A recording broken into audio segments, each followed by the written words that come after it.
कहा जाता है जब ना समय था, ना दिशा और ना ही आकाश, तब केवल एक ही सत्ता थी और वह थी परम चेतना, जिसे ना देखा जा सकता था, न समझा जा सकता था, वो बस थी।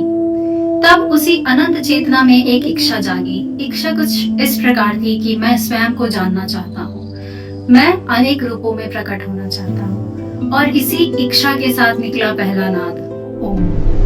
वह केवल एक ध्वनि नहीं, बल्कि संपूर्ण ब्रह्मांड का पहला कंपन था। उसी ओम से संपूर्ण ब्रह्मांड की शुरुआत हुई, ऊर्जा की उत्पत्ति हुई और सृष्टि की निर्माण हुई।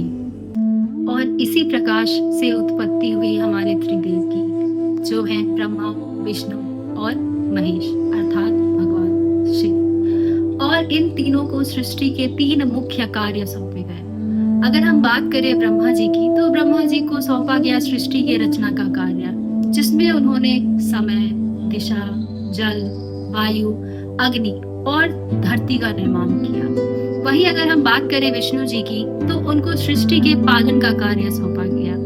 वे हर जीवन का संचार करते हैं और जब धरती पर अधर्म बढ़ता है, तब वे अवतार लेकर उसका संतुलन बनाते हैं।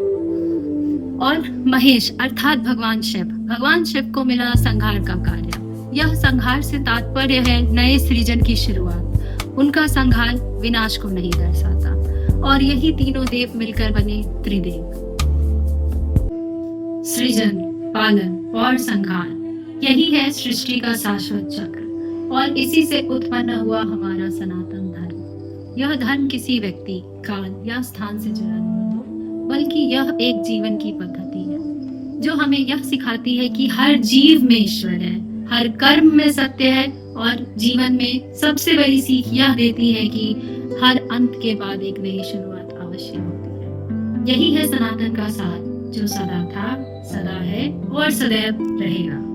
यही सत्य, यही धर्म और यही सनातन का मार्ग है।